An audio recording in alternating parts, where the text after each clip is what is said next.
हर हर महादेव। देवों का देव महादेव जी के चरण में प्रणाम करती हूँ, मेरा प्रणाम स्वीकार हो। मैया गौरा पार्वती के चरण में प्रणाम करती हूँ, मेरा प्रणाम स्वीकार हो।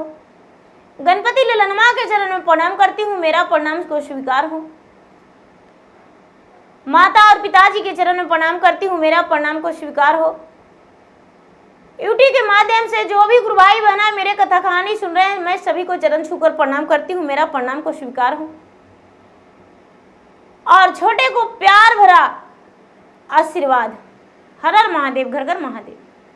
गुरु भाई बहना, मैं एक कथा सुनाने जा रही हूँ, इस कथा को पूरा सुनिए और रहस्य जानिए। गुरु भाई बहना, मेरे चैनल पे यदि नए हैं तो चैनल का सब्सक्राइब करें, बेल आइकन घंटी को दबाएं और वीडियो को लाइक करें, शेयर करें। कमेंट बॉक्स में हर हर महादेव, ओम नमः शिवाय जरूर लिखें। धन्यवाद। हर हर महादेव, घर घर महादेव। गुरु भाई बहना, बहुत समय पहले की बात है। एक गांव में एक राजा रहते थे। उनके पास कोई ज्यादा बड़ा राज नहीं था, ज्यादा धन संपत्ति नहीं था। एक छोटा राजा थे और एक रानी थी। राजा साहब का 2 संतान था, एक पुत्र और एक पुत्री। पुत्र को जो था 5 साल का था और पुत्री जो थी 2 साल की थी। राजा साहब अपने बच्चे से, अपने पत्नी से बड़े प्यार करते थे। एक दिन अचानक रानी साहब का तबीयत खराब हो गया, पेट में दर्द हो गया। राजा साहब वैद्य जी को बुलाए और वैद्य जी बोल दिए कि इनका पेट में बहुत बड़ा भयानक बीमारी है, इनका पेट में जो है कैंसर है, ये नहीं बचेंगे। ये बात सुनकर राजा बड़े घबरा गए। रानी साहब को अच्छी से अच्छी डॉक्टर के घर में डॉक्टर के पास ले जाकर इलाज करवाए। रानी साहब को इलाज कराने में राजा साहब का बहुत अधिक रुपया खर्चा हुआ। राजा साहब अपने जमीन, रानी साहब की गहना, जो भी जमा पूंजी था रानी साहब में लगा दिए। लेकिन रानी साहब का तबीयत दिन पर दिन बिगड़ता चला गया। रानी साहब का तबीयत ठीक नहीं हुआ। धीरे धीरे धीरे धीरे राजा भी बिल्कुल गरीब हो गए और रानी भी इस दुनिया से चल बसी, भगवान के प्यारे बन गई। अब राजा का बच्ची जो थी वो 4 साल की हो गई और लड़का जो था 7 वर्ष का हो गया। राजा के पास जमा पूंजी भी उतना कुछ नहीं रहा। राजा साहब अपने ही हाथों से घर में झाड़ू लगाते थे, बच्चे के भोजन कराते थे, बच्चे के लिए खाना भी बनाते थे। राजा साहब को लोगों कहने लगे कि देखिए राजा साहब, जो होना था वो हो गया। आपके साथ तो विपत्ति बहुत बड़ा भगवान दे दिए हैं। समय से बलवान तो कोई नहीं होता है, लेकिन आप ऐसा कीजिए कि ब्याह कर लीजिए। राजा साहब कहते हैं कि हम कैसे ब्याह कर सकते हैं, मेरा पत्नी आएगी, दूसरी पत्नी मेरा बच्चे का पता नहीं कैसे व्यवहार करेगी, इसलिए हम ब्याह नहीं करेंगे। लोग उन्हें बहुत समझाएं और एक लड़की भी बताएं कि देखिए उस नगर में एक गरीब घर की बेटी है, ब्याह कर लीजिए, आपको भी कदर करेगी और आपका बच्चे की भी मां मिल जाएगी। राजा साहब समझाने के बाद राजी हो गए और ब्याह कर लिए। जब ब्याह कर लिए तो राजा साहब का बेटा और बेटी दोनों स्कूल जाया करता था। जब सौतेली माँ आई तो राजा साहब से कहती है कि स्वामीनाथ, आप कितना मूर्ख वाले काम करते हैं। बेटा के पढ़ा रहे हैं तो चलिए अच्छा है, लेकिन बेटी के किस लिए पढ़ा रहे हैं?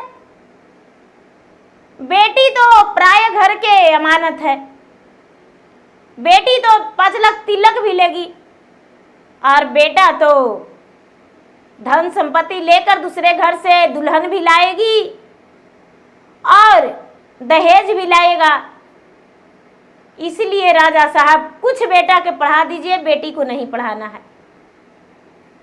गुरु भाई बहना, राजा साहब बेबस हो गए, अपने बेटी का पढ़ाई छुड़वा दिए और बेटा को पढ़ने को लिए लगा दिए। राजा के पास तो गरीबी था, राजा तो वो रहे नहीं, राजा से रंक बन गए बीमारी के कारण। राजा के पास जमा पूंजी कुछ नहीं था। धीरे धीरे बेटा 10 साल का हुआ तो रानी कहती है कि राजा साहब बेटा पढ़ के क्या करेगा? सौतेली माँ थी, बेटा पढ़ के क्या करेगा? ऐसा कीजिए कि बेटा के कोई बड़ा सा होटल देखकर और जाके उसी होटल में धरा दीजिए, एक प्लेट खंगारेगा और वहां हलवाई का काम भी सीख जाएगा, खाना उना बनाना आ जाएगा, कुछ पैसा मिलेगा, अपना प्रतिपाल भी करेगा। राजा साहब कहते हैं कि प्रिय, मेरा बेटा अभी बहुत छोटा है, इससे क्या काम करवाना? नहीं, हम ऐसा नहीं कर सकते हैं। राजा साहब की नई रानी कहती है कि राजा साहब यदि आप ऐसा नहीं करेंगे तो हम अपना गले में रसरी बांध के फसरी लगा के, और पेड़ है ना, पेड़ के डाढ़ में लसरी को बांध देंगे और मेरा गला कसा जाएगा, हम मर जाएंगे, हम अपना प्राण त्याग देंगे, हम मर जाएंगे। यदि आपका बेटा प्यारा है तो बेटा के लेके रहिए, और नहीं तो हम प्यारा हैं तो हम जो कहते हैं वो करिए। राजा तो पहले से ही घायल थे क्योंकि पहली पत्नी मर चुकी थी। राजा लाचार थे, कहते हैं नहीं प्रिय, तुम मत मरो, तुम जैसा कहेगी मैं वैसा ही करने को लिए तैयार हूं। बेटा को एक पटना शहर में बड़ा सा होटल देखकर और उसे प्लेट खंगारने को लिए लगा दिए। हाय रे किस्मत, जो राजमहल में रहने वाला था होटल में एक नौकर बनने को लिए चला गया। होटल में जाकर बर्तन धोने लगा, जूठा साफ करने लगा। गुरु भाई बहनों, लड़का जब 10 साल के हुआ तो लड़की भी 7 वर्ष के हो गई। भगवान के पास जाके रोज प्रतिदिन यही कहती थी कि हे भगवान, मैंने आपको क्या बिगाड़ा था? आप मेरे माँ को क्यों अपने पास बुला लिए? मुझे क्यों यहाँ छोड़ दिए? मुझे सौतेली माँ खाना नहीं देती है, बहुत मारती है भगवान जी। कहती है कि तुम डायन हो, अपने माँ को खा गई। भगवान जी सचमुच में क्या हम डायन हैं? भगवान जी सचमुच में अपने माँ को हम खा गए? मेरा माँ ऐसा कहती है। हे भगवान जी, मेरा माँ कैसा दिखती थी? मेरा सहेली तो कहती है तुम डायन नहीं हो। मेरे बगल वाले पड़ोसन है, वो भी कहते हैं तुम डायन नहीं हो। भगवान जी हम कैसे डायन हो सकते हैं? मेरे पिताजी भी कहते हैं डायन नहीं हो। मेरा भैया कहाँ रहता है? भगवान जी मेरा भैया को मेरे पास बुला दो। गुरु भाई बहना प्रतिदिन यही जाके मंदिर में बैठ के कहती थी। कुछ लोग क्यों देखी कि पूजा करने आते हैं तो वो भी जाके भगवान के भक्ति करने लगी, पूजा पाठ करने लगी। उसको माँ जब ही पूजा करने जाती थी, लड़की सौतेली बेटी, तो माँ एक डंडे लेके 2-4 डंडे लगा दिया करती थी, थाल छीन लिया करती थी, लोटा जल वाला वो भी छीन लिया करती थी। खाली हाथ जाके भगवान के सामने झुक के प्रणाम करके भगवान से कहती थी कि हे भगवान, यदि मेरा सच का मां रहती तो मेरा हाथ से थाल छीनती, क्या मेरा हाथ से जल छीनती? नहीं छीनती। क्या मेरा खाते खाते रोटियां छीनती? मुझे प्यार से बैठ के अपने गोद में बैठा के और चंदा मामा कह के मुझे खिलाती। आज मेरी मां नहीं है भगवान, मैं रात्रि में खाना नहीं खाया हूं, फिर भी आपके शरण में आ गया हूं भगवान। मैं क्या करूं, मैं कुछ नहीं लेकर आया हूं। बेचारी बड़ी अपने दुख के साथ, दर्द के साथ भगवान से विनती करती थी। प्रतिदिन उसका वही पुकार था। यदि उसके सामने कोई मंदिर में आ जाया करते थे तो उनका थाल से चंदन, रोड़ी, बेलपत्ते, फूल चढ़ा दिया करती थी, जल भी चढ़ा देती थी, क्योंकि सौतेली माई से पूजा का सामान ले जाने को लिए नहीं देती थी। धीरे धीरे समय बीता।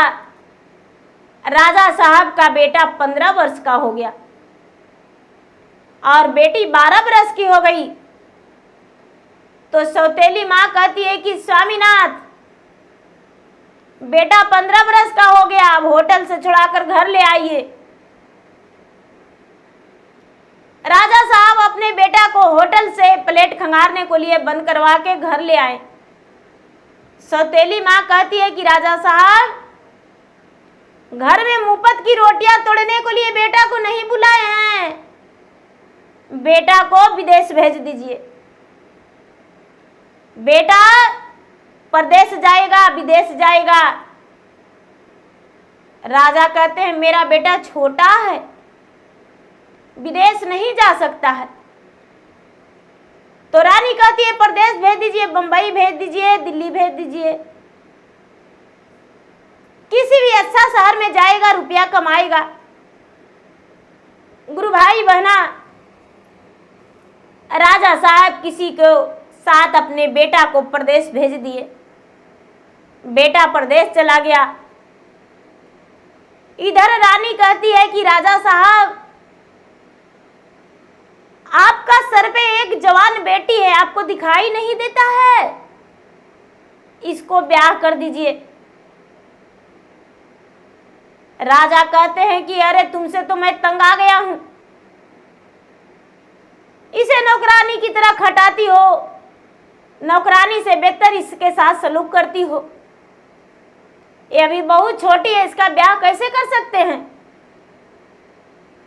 रानी कहती है यदि इसका ब्याह नहीं करिएगा तो हम मर जाएंगे। ठीक है, ब्याह तो कर देंगे, इसके लिए रुपया भी चाहिए। अजी रुपया का क्या जरूरत, जो संसार में सबसे गरीब होगा उसी से ब्याह इसको करना होगा। राजा साहब कहते हैं कि उससे ब्याह, हाँ उसी से ब्याह करना होगा, और खुद अपने से जाके वर ढूंढिए इसके लिए। राजा साहब जिसके दरवाजा जा रहे हैं, राजमहल बना हुआ है, वर सुंदर है। राजा साहब लौट कर आ रहे हैं कि इतना बड़ा घर में करेंगे तो मेरा पत्नी मर जाएगी, अब क्या करें। एक गड्ढा में अंधा लड़का गिरा हुआ था, नाली में। बेचारा अंधा था, जन्मे का अंधा था, लेकिन क्या करता था गुरु भाई बहना, वो अंधा लड़का भगवान के मंदिर के पास जाके और मांगता था। उसका एक बूढ़ी माँ थी, भगवान के मंदिर के पास जाके मांगता था और एक डमरू बजाता था और भगवान के भजन गाता था, और भगवान भोलेनाथ के मंदिर के पास जाकर मांगता था। दिन भर भगवान के भजन गाता था और मांगा हुआ धन में से थोड़ा सा भगवान के मंदिर में चढ़ावा कर दिया करता था। मांग के आ रहा था मंदिर के पास से और उसे ठोकर लगा तो नाली में गिर गया। उसे दिखाई नहीं दे रहा था कि वो बेचारा उठ सकता था। ए राजा उसी रास्ते से गुजर रहे थे। उस व्यक्ति को देखे तो देखते हैं कि अरे एक लड़का देखने में तो सुंदर लग रहा है, लेकिन लगता ऐसे दिखाई नहीं देता है। उसे निकाले नाली से, कहते तुम कौन हो? लड़का बोला जो भी हैं बाबूजी, आपका बहुत बहुत धन्यवाद, आपने मुझे निकाल दिए। लगता है मैं कोई नाली में गिर गया था, मैं अंधा हूं। राजा साहब कहते हैं कि तुम ब्याह करोगे? राजा साहब इस अंधे से ब्याह कौन करेगा? नहीं राजा साहब, हम ब्याह नहीं करेंगे। यदि तुम ब्याह नहीं करोगे तो तुम्हें फांसी पर चढ़ा देंगे हम। तुम्हारा घर में कौन कौन रहता है? अंधा बोला राजा साहब एक मेरी माँ है, वो बुढ़ी है, वो भी चलने फिरने से असमर्थ है, चल नहीं पाती है। घर जाएंगे, खुद का भोजन बनाएंगे और भोजन बनाकर अपने माँ को अपने ही हाथों से भोजन कराते हैं हम। राजा बोले कि ठीक है, हम कुछ नहीं जानते हैं। राजा साहब उसके साथ चले गए और उसके साथ जाकर उसके झोपड़ी में पहुंचे तो देखते हैं कि उसके झोपड़ी में एक घड़ा रखा हुआ है मिट्टी का, उसमें पानी भरा है और उसके अलावा चावल आटा कुछ नहीं था। जो इधर से ले गया था, कुछ लोग अनाज दिए थे, उसी का भोजन बनाने के लिए कह रहा था। उसके पास कोई धन नहीं था, एक फूटा थारी, एक टूटा लोटा था। गुरु भाई बना ये सब राजा देखें, सोचते हैं कि यही बर तो अच्छा है। उस बूढ़ी माँ से बोले कि सुनिए, आपका बेटा को मैं अपने घर ले जा रहा हूं अपना बेटी से ब्याह करने के लिए। वो कहते हैं बूढ़ी माँ कि बेटा कौन ऐसा मुझ पे दयावान हो गए हैं जो तरस खा के अपना बेटी से मेरा बेटा को ब्याह करेंगे। हम राजा हैं, इस हम में एक छोटे राजा हैं, अपना विपत्ति सुना दिए और बोले कि ठीक है, आपका बेटा को लेकर जा रहे हैं। राजा साहब उस लड़के को, अंधा लड़का को साथ में ले लिए और घर आ गए। रानी उस लड़का को देखकर बड़ी प्रसन्न हो गई, बड़ी खुश हुई और कहती है कि बिल्कुल राजा, आप मेरे कहना मान लिए, बिल्कुल इसी तरह लड़का हम खोजे थे जैसा आप लाए हैं। आप बिटिया का ब्याह धूमधाम से इस लड़का से करेंगे। रानी ने पूरा अपने जवार में न्योता दे दी। हल्दी, कलसा, घिड़ारी, मड़वा, छावन, जो भी विधि रस्म होती है गुरु भाई बहना, रानी खुशी खुशी से इस बच्ची का सौतेली माँ विध व्यवहार की। बेचारी राजा की बेटी दुखी होकर रोए जा रही है, रोए जा रही है। भगवान के शिवलिंग के पकड़ के कहती है, राजा जी के बेटी हाली, राजा महल रहाली जी, अरे कैसे रहवे टूटली जो पड़ी आए शिवा गुरु, कैसे रहवो टूटली जो पड़ी आए शिवा गुरु। दिन भर घुमा हलिये, पूजा पाठ कर हलिये, अरे बना बहलिये राम सोया मेरे शिवा गुरु। अरे कैसे रहवे अंधा के संगा मेरे शिवा गुरु। माई के तू हरि लेला विपत्ति हजार देला। अरे भैया के हमसे दूर करी देला शिवा गुरु। केहू मोरा जैतन संग साथ मेरा शिवा गुरु।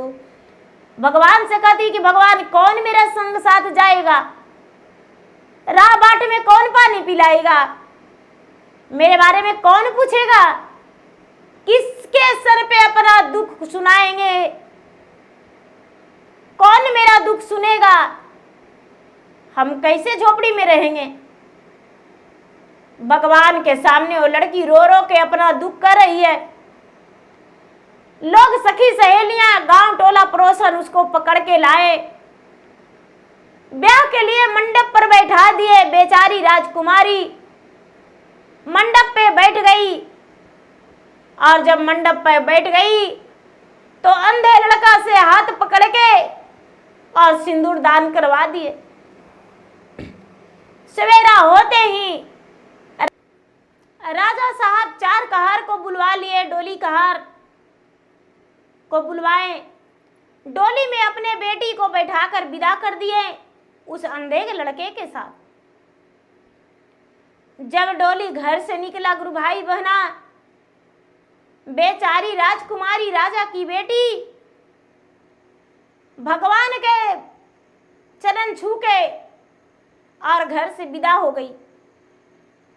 राजा साहब का एक बहुत बड़ा फुलवारी था, फुलवारी के पास एक तालाब था। जब तालाब के पास पहुंची तो तालाब के पास एक मंदिर भी था भगवान का।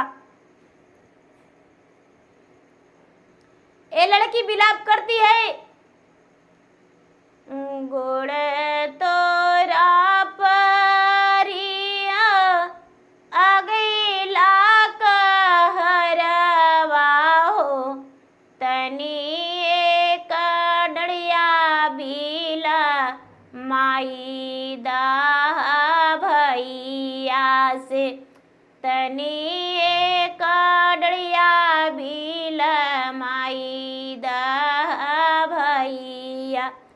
छूटी गई ले नाई हरा, छूटल कुल परिवारवा से, छूटी गेलई बाबा के महलिया मेरे भैया से, छूटी गेलई बाबा के महलिया मेरे भैया। बाबा के फुलबरिया से फूला हामा तोड़ा बैसे, शिवा गुरु के चरना चढ़ाए वे कहरवा भैया। शिवा गुरु के चरना चढ़ाए वे कहरवा भैया। बाबा के तालैया में डुबकी लगाए वैसे, आपन प्राण हाथी देवे कहरवा भैया। आपन प्राण हाथी देवे कहरवा भैया। गुरु भाई बहना, अगला कहार बेचारा कहते हैं, बेचारी बोली राजकुमारी की, है अगला कहार भैया थोड़ा सा मेरा दाढ़ी बिलवा दो, मेरा बाबा का नगर छूट गया, मेरा बाबा का राजमहल छूट गया, कुल परिवार छूट गया, मेरा बाबा का फुलवारी भी छूट जाएगा, थोड़ा सा डोली बिलवा दो।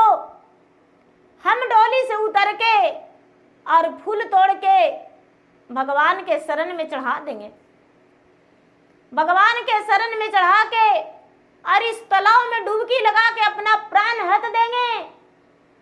इस अंधा के साथ हम कैसे रहेंगे। महादेव मेरे माता छीन लिए, मेरा खुशी छीन लिए। एक मेरा भाई है, आज मेरा भाई रहता तो मेरे साथ जाता और पूछता कि बहन तू पानी पिएगी, बहन तुम्हें क्या दुख है। मेरे साथ सहवाला बन के जाता, लुगदिया बन के जाता। गुरु भाई बहना इतना अर्जी करके और कहार से बोली। कहार कहते हैं कि बहन चिंता मत करो, थोड़ा सा दूर आगे ले जाकर तुम्हारा डोली हम रोक देंगे, यहां पर नहीं रोकेंगे। राजकुमारी कहती है कि नहीं भैया, यहीं पर रोक दो डोली, आगे नहीं। कहार सोचता है कि ये लड़की यदि मर जाएगी तो मुझ पे पाप लगेगा। कहार डोली को नहीं रोके, आगे बढ़ा दिए डोली, आगे बढ़ा दिए तो एक पीपल का वृक्ष था बहुत सुंदर, और पीपल के वृक्ष के पास इसके भाई का चेहरा में एक सुंदर नौजवान 15 साल का लड़का खड़ा है, और इसके पिताजी का चेहरा में एक राजा भी खड़े हैं, और डोली को रुकवाते हैं कि भाई डोली थोड़ा सा रोक दो, मेरा बेटा परदेश से आ गया है, मेरा बेटा अपने बहन को साथ जाएगा। गुरु भाई बहना डोली जब कहार रखे पीपल के वृक्ष के नीचे, तो बहन ने अपने भाई को देखी तो उसका दिल जो था जुड़ा गया, कलेजे में ठंडक मिल गया, और अपने भाई को गले से लपट के और कहती है रो रो के कि भैया एक ही माता एक ही पिता, एक ही ओद्र में रहे हैं भैया, एक ही दूध पिए हैं, आज दोनों में जुदाई हो रहा है भैया, तुम्हारे बिना हम तो अधूरी जिंदगी में जा रहे थे भैया, पिताजी ने मेरा ब्याह एक अंधे से कर दिए। गुरु भाई बहना बहन अपने भाई अपने बहन के सर पे हाथ रख के और समझा के बोला, अरे पगली तू रोती हो काहे रे, तुम्हें समझ में नहीं आता है, विधि का विधान लिखा हुआ कोई नहीं मिटता है। अरे पगली तुम्हें ये दिखने में अंधा है, ये अंधा नहीं है, तुम घर जाओगी ते तो सुंदर खूबसूरत नौजवान बन जाएगा रे, चिंता काहे कर रही हो, चलो तुम्हारे भैया तेरे साथ चल रहे हैं। देखो पिताजी भी आ गए हैं यहाँ पे। बेचारी डोली से उतर के अपने पिता को चरण छुई, लेकिन वो पिताजी नहीं थे, वो महादेव थे, उसका भाई नहीं था गुरु भाई बहना, वो गणपति थे, गणपति बप्पा थे। वो भाई बन के जाने को लिए उसके डोली के साथ तैयार हो गए। गुरु भाई बहना राजा तो लौट आए, लेकिन भाई संग साथ चल दिए। आगे आगे कहरवा भैया संगे साथी डोलिया से, पीछे पीछे गणपति भैया मोरा शिव गुरु, बहिन के चलला ससुरारा मेरा शिव गुरु। आगे आगे कहार डोली कंधे पर करके ले जा रहा है, संग साथ में गणपति जा रहे हैं पैदल की रास्ते। अपने बहन के ससुराल में पहुंच गए। बेचारी बूढ़ी माँ का चलने का ताकत नहीं था, उसके शरीर में जान आ गया। सुंदर थाल सजाई, जगमग घी का दीपक जलाई, पान का पत्ते फूल उसमें सजाई, सोने का कलश उसके पास आ गया। गुरु भाई बहना कलश में चावल भर के रखी दरवाजे पे, अपने बेटे बहू का परछन करके और अंदर बेटे बहू का लेकर गई। बेचारा अंधा था, अंधा सिर्फ मंदिर में ही रहता था। रात्रि बीत गया, ये बेचारा तो यही फंस गया था, उसके पास कोई अन्न नहीं था। बेचारी अपने सास से कहती है कि माँ जी भोजन क्या बनावे, क्या चावल आटा है, रोटी चावल कुछ तो बना देंगे जिसमें हम सारा परिवार खा लेंगे। सास कहती है बेटी मेरा बेटा तो चला गया था ब्याह के लिए, तो काम किया ही नहीं, मांग कर लाया ही नहीं, तो मेरे पास अन्न कहाँ से आता।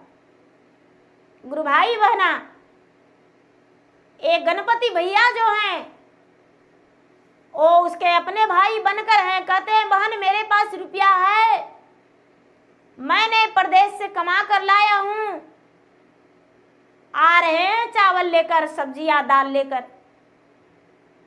गणपति कहाँ जाएंगे गुरु भाई बहना, वो तो बस झोपड़ी से बाहर निकले, यूं ही गए यूं ही वापस लौट गए।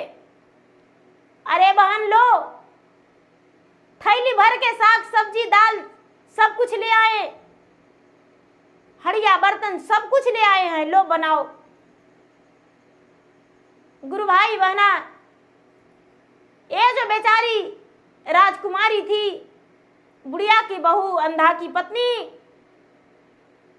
बड़े प्रेम से भोजन बनाई और भोजन बना के और सबको भोजन परोसी और गणपति के साथ भोजन करने को लिए बैठ गई। भैया आप मुझे सब दिन खिलाया करते थे भैया, और मुझे अपने गोद में सुलाया करता था भैया, आज भी मुझे खिलाओ खाना, तुम्हारे साथ खाएंगे। और थोड़ी देर भैया अपने जांग पे मुझे सुला लेना, जैसे सुलाया करता था भैया। गणपति मुस्कुरा के कहते हैं उसके भाई के रूप में, बहन वही भैया तुम्हारा हूं, लो खा लो पगली मेरे ही हाथों से, और मेरे पैर पे सो जाओ। कुछ देरी अपने बहन को सुला लिए भाई, उसके बाद बहन अपने पति के पास चली गई। अंधा बेचारा पूरे रात बीत गया, कुछ नहीं बोला। उसे लगता है कि हे भगवान, अरे मैंने तो अंधा है ही, लेकिन इसने क्या बिगाड़ा था, फूल सी राजकुमारी है, राजा का बेटी है, और मेरे कदम में भगवान आप इसे डाल दिए। क्या ये गलती की थी भगवान? और पूरे दिन पूरे रात और भगवान के याद करके सोया भी नहीं अंधा, और बस चुपचाप अर्जी भगवान से लगाते रह गया। बेचारी राजकुमारी भी कुछ नहीं बोली। रात बीत गया, सवेरा होते ही फिर से कहती है क्या बनावे।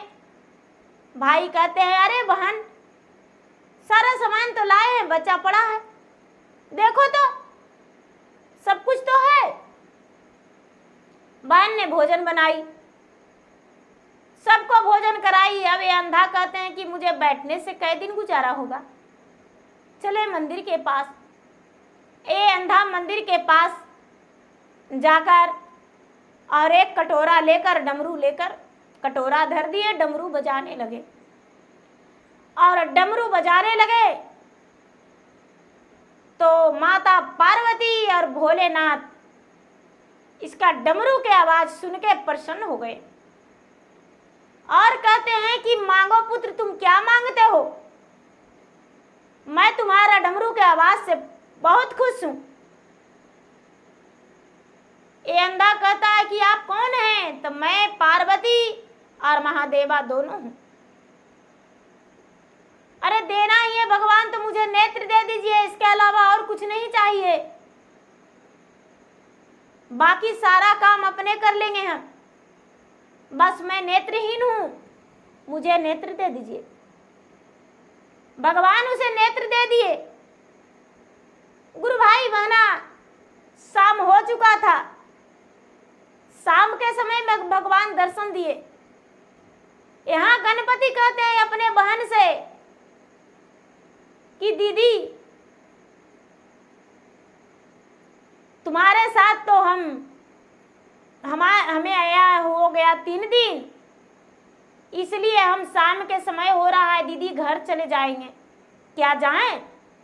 भैया आज नहीं जाओ भैया, कल जाना, आज शाम हो गया है। ठीक है बहन, कल ही जाएंगे। कोई बात नहीं, भोजन बनाओ। बेचारी राजकुमारी भोजन बना रही थी। जो अंधा था वो नेत्र वाले हो गए। हंसते भी हंसते उधर से दौड़े दौड़े भागे भागे आए और अपने पत्नी को कहते हैं कि अरे तू तो बड़े भाग्यशाली हो, देखो मुझे दिख रहा है, मेरा नेत्र अच्छा हो गया। गुरु भाई बहना, गणपति विराजमान थे वहां, महादेव दर्शन दिए। रात्रि के समय में सब कोई खाकर पीकर सोए और गणपति जो थे चारों कोना पे थोड़ी थोड़ी चावल छिट दिए और लक्ष्मी माता के कहते हैं कि हे लक्ष्मी, इस दुखियारिन को इतना दुख क्यों दिए, इसका घर में विराजमान हो जाइए, चारों कोना पे बैठ जाइए। कुबेर देवता के कहते हैं कि आप भंडार भर दीजिए। महादेव के कहते हैं कि आप तो विराजमान हो जाइए, इसको सब कुछ दे दिए। सरस्वती को कहते हैं कि आप इसे ज्ञान दे दीजिए, अब इसके घर से हम जा रहे हैं। गुरु भाई बहना, इसका घर में अन्न धन रुपया पैसा ज्ञान सब कुछ हो गया। गणपति अंतर ध्यान हो गए। सवेरा हुआ तो वही झोपड़ी एक सुंदर सा घर बन गया। घर में सब कुछ भरा पड़ा है। राजकुमारी जागी तो कहती है मेरा भैया कहाँ गए, मेरा भैया। अरे मेरा इतना सुंदर घर, मेरा सासू माँ तो कितने अच्छे से बोल रहे हैं, मेरे पति का भी आँख हो गया और मेरे भैया नहीं थे। भगवान मेरे साथ बताए नहीं कि हम तुम्हारे साथ आए हैं, लेकिन स्वयं भगवान थे। भगवान के शरण में जाके कहती है कि भगवान, मैं इस अंधे का ब्याहता बन के आई थी, मैं दुखी था, लेकिन आपका कृपा हुआ तो मेरे पास सब कुछ हो गया। भगवान मेरे पास अब कोई कमी नहीं। आपने मुझ पे इतना मेहरबान कर दिए, दया बरसा दिए कि मेरे पास हर खुशी है भगवान जी। गुरु भाई बहना, अब वो राजकुमारी बड़ी खुशी जीवन से सुखी जीवन बिताने लगी। धीरे धीरे 4 से 8 दिन 10 दिन बीता तो राजा साहब को लोग कहने लगे कि हे राजा साहब, अपना बेटी को जब विदा किए तो एक अंधा के साथ, क्या उसे लाने नहीं जाएंगे? उसकी माँ कहती है कि उस अंधे के पास जाएंगे तो क्या खाइएगा? 5 किलो चावल ले जाइए, 1 केजी दाल ले जाइए। अरे क्या खाता होगा, क्या पीता होगा, क्या पता। अपना तेल मसाला सब लेकर जाइए। राजा साहब 5 केजी चावल ले लिए और 1 केजी दाल ले लिए, तेल मसाला ले लिए, अपना बेटी के घर चले गए। गुरु भाई बहना, जब बेटी के घर गए तो उसका घर देखकर तो ये चकित हो गए। राजा साहब अंदर गए, बेटी अपना पिता के झोला निहारती है, खोलती है तो देखती है कि इसमें चावल है। दाल है, साग सब्जी है। बेटी कहती है जेई दीना विदा कैला खोइछा वो ना देला से, अरे काहे लागी लैला 5 केजी चौराए बाबूजी। अरे जेही दीना विदा कैला कुछो नाही देला, अरे खाली हाथे कैला विदैया ए बाबूजी। अरे माई के टुअरी हाली पिता मोरा रहला से, अरे कुछो नाही धरमानी भाबाला ए बाबूजी। कहती है राजकुमारी कि पिताजी माता के टुअर थे, आप तो थे पिता, लेकिन कोई धर्म नहीं निभाए, कोई फर्ज नहीं निभाए। ये 5 केजी चावल और 1 केजी दाल और साग सब्जी पिताजी आप अपना घर ले जाइए, आपके ही घर बढ़ेगा। कहिए तो कुछ हम ही उठा के दे देते हैं पिताजी, माँ के लिए एक साड़ी लेते जाइएगा। गुरु भाई बहना, राजकुमारी अपने माँ के लिए एक सुंदर सी साड़ी दे दी, पिताजी के 5 टुक जोड़ा पोशाक देकर विदा कर दी। पिताजी मेरे तरफ से माँ का ये उपहार है और अपना घर में खुश रहिएगा पिताजी, हम अंधे के साथ खुश हैं। राजा माफी मांगे, बेटी मुझसे गलती हो गया, बेटी मुझे माफ कर दो। बेटी कहती है पिताजी माफी हमसे मत मांगिए, भगवान के शरण में माफी मांगिएगा। जाइए पिताजी, अपना घर जाइए, अपना माँ राह देख रही होगी। हम अपना घर में सुखी हैं। जब मेरा भाई आवेगा तो भाई के बता दीजिएगा मेरा भाई मेरे घर आएगा। गुरु भाई बहना, राजा साहब लौट कर चले गए। बेचारी माँ की टुअरी बेटी अपना ससुराल में खुशी से जीवन बिताने लगी। वो जो अंधे पति थे वो तो नेत्र वाले हो गए और इसके पास धन संपत्ति भर गया। तो गुरु भाई बहना, भगवान में इतना शक्ति है कि भगवान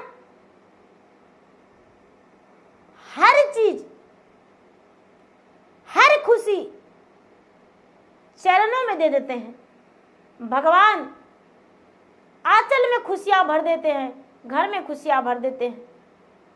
जिसको जो नहीं है वो सब कुछ भगवान देते हैं। तो भगवान के घर में देर हो जाती है, अंधेर नहीं। गुरु भाई बहना, भगवान पे धीरज रखने से भगवान हर सुख देते हैं। तो गुरु भाई बहना, मेरा वीडियो अच्छा लगे तो मेरा वीडियो को लाइक करें, शेयर करें। चैनल पर यदि नए हैं तो चैनल का सब्सक्राइब करें। हर हर महादेव, घर घर महादेव। धन्यवाद।